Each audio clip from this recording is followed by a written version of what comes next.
কোন জাতের কবুতর পাল্লা দিলে আসবেই। এখন আপনারা অনেকে অনেক কিছু বলবে, কিন্তু 50 কিলো টুর্নামেন্টে চ্যাম্পিয়ন হইতে হলে আপনার 60 কিলো পাল্লা দিতে হবে। আমি এই অমুক ভাই তমুক ভাই থেকে কবুতর নিছি, সামনের বছর তোমার দেখা নিবো, এরে দেখা নিবো, ওরে দেখা নিবো। তারপরে অবস্থা, জীবনে কবুতর পাল্লা দেওয়ার খবর নাই, কিছু নাই, সারাদিন খালি কবুতরের সেল পোস্ট, কবুতরের সেল পোস্ট, খালি কবুতরই বেচে। দুনিয়ার সব ভালো কবুতর তাদের কাছেই। আসসালামু আলাইকুম দর্শকবৃন্দ, কি অবস্থা সবার, কেমন আছেন আপনারা? আপনাদের সবাইকে আমার নতুন একটা ভিডিওতে স্বাগত। দর্শকবৃন্দ, কিছু কোশ্চেন, কিছু প্রশ্ন খুব শুনি, বাধ্য হয়ে আসলে উত্তর দেওয়ার প্রয়োজন বোধ করতেছি, তাই ভিডিওটা করা। যেমন, ভাই আমি কবুতর রেস করতে চাই, আমি কি ধরনের কবুতর পালবো? ভাই আমি টুর্নামেন্ট খেলতে চাই, আমি কি ধরনের কবুতর পালবো, কি খাবার দিব? তো কোন জাতের কবুতর পাল্লা দিলে আসবেই?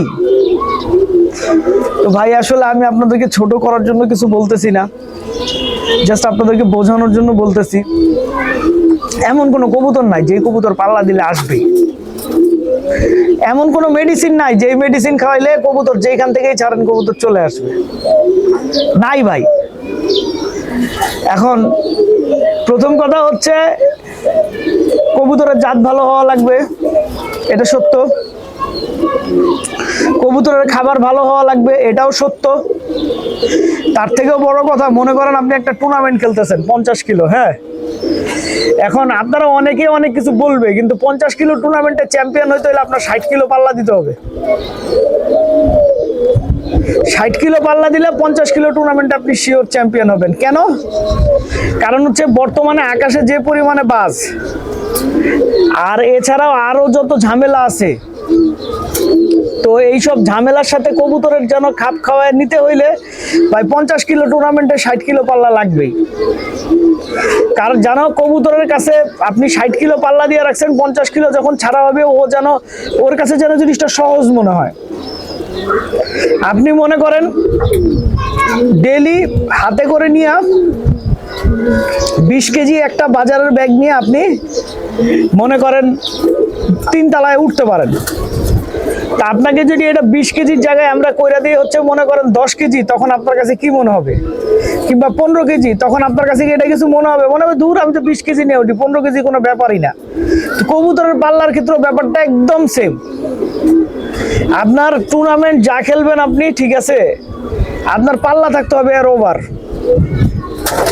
আর পাল্লার ভাই কোনো বিকল্প নাই, আপনি যতই ভালো কবুতর পালেন, ঠিক আছে, যেটাই পালেন আপনার ভালো পাল্লা লাগবে। এখন আপনি মনে করেন বাংলাদেশের সবচেয়ে বড় ব্রিডারের থেকে কবুতর নিছেন, ঠিক আছে, কবুতর নিছেন, অনেক টাকা দিয়ে বাচ্চা কাচ্চা কিনছেন, কিনা তো আপনি হেভি গরম যে আমার আর ঠেকাইকে, আমি এই অমুক ভাই তমুক ভাই থেকে কবুতর নিছি, সামনের বছর তোমার দেখা নিবো, এরে দেখা নিবো, ওরে দেখা নিবো। তারপরে কি হয় জানেন?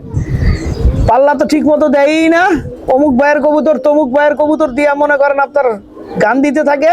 আলটিমেটলি যায় কি হয় জানেন? দেখা যায় কবুতরই ফেরা যায়, যখন সে ঠিকঠাক মতো পাল্লা দেয় নাই, টুর্নামেন্টে কবুতর দিয়া দেয়, তারপর হচ্ছে আপনার গরম হয়ে গেম খেলা ফেলে, রেজাল্ট শূন্য। রেজাল্ট হচ্ছে কি, সব কবুতর পড়া যায়। তো এখন ভাই মুখে গরম হওয়া বাদ দেন, কবুতর নিয়ে গরম হন, ঠিক আছে? ভালো কবুতর পালার চেষ্টা করেন, ভালো রেজাল্ট করার চেষ্টা করেন, আর পরিশ্রম করার চেষ্টা করেন। আর একটা কথা সবসময় মনে রাখবেন, আপনি কবুতর কার থেকে নিছেন এইটা ফ্যাক্ট না, আপনি কতটুকু পরিশ্রম করছেন এইটা ফ্যাক্ট। তবে হ্যাঁ, সব জায়গাতেই আসলে আপনার সিস্টেম বাজ আছে। এই কবুতরের বাচ্চার সেলের ক্ষেত্রেও, কবুতর সেলের ক্ষেত্রেও কিছু লোক আছে ভাই, ওরে অবস্থা, জীবনে কবুতর পাল্লা দেওয়ার খবর নাই, কিছু নাই, সারাদিন খালি কবুতরের সেল পোস্ট, কবুতরের সেল পোস্ট, খালি কবুতরই বেচে। দুনিয়ার সব ভালো কবুতর তাদের কাছেই, দুনিয়ার যত ভালো কবুতর আছে সব তাদের কাছে। এইটা হচ্ছে এক শ্রেণীর লোকজন। আর এরা যে এত সেল পোস্ট ভিডিও করে, এদের লজ্জা শরম লাগে কিনা আমি বুঝি না। আল্লাহ কি লজ্জা শরম দেয় নাই যে সারাটা দিন একই কথা, হাডে হাডে ঘুরবো, কবুতর কিনবো আর সেল পোস্ট করবো? যাই হোক, বইলা লাভ নাই, ঠিক আছে, পাবলিক এত বোঝায় না, পাবলিক সব বোঝে এখন। আর আরেক শ্রেণীর লোকজন, ঠিক আছে, খুব ভালো মানের কবুতর পালে, রেজাল্টও খুব ভালো, কিন্তু সবাইরে বাচ্চা দেওয়ানোর বেলা হেয়ার কবুতরের বাচ্চা দিব না, বাচ্চা দিব হইতেছে আরেক সাইডের তে নিয়ে। এইগুলো এখন চলতেছে ভাই, বুঝছেন?